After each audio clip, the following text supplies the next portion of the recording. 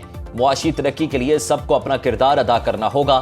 لاہور میں تاجروں سے ملاقات کے بعد میڈیا سے گفتگو میں کہا چھوٹے اور درمیانے درجے کے کاروبار کا فروغ وزیر اعظم کا ویژن ہے۔ حکومتی اقدامات سے مہنگائی کی شرح کم ہوئی ہے۔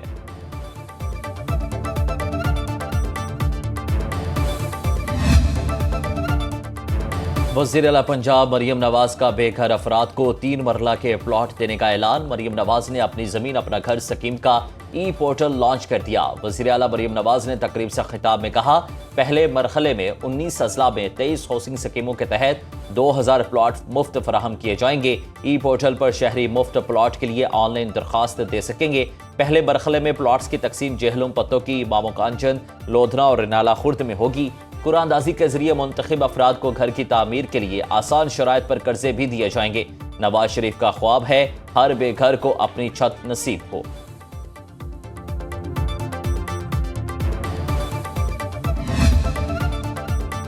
نو مئی کو جناح ہاؤس لاہور پر حملے اور جلاؤ گھراؤ کے مقدمات۔ اپوزیشن لیڈر عمر ایوب کی عبوری ضمانت میں 26 مئی تک توسیع۔ انسداد دہشت گردی عدالت لاہور نے آئندہ سماعت پر مقدمات کا ریکارڈ طلب کر لیا۔ پروسیکیوٹر نے عدالت کو بتایا جناح ہاؤس اور دیگر مقدمات کا ریکارڈ سپریم کورٹ میں ہے۔ اے ٹی سی عدالت کے جج منظر علی گل نے سماعت کی۔ لاہور ہائی کورٹ میں بانی پی ٹی آئی کے 9 مئی کے 8 مقدمات 8 مئی کو سماعت کے لیے مقرر۔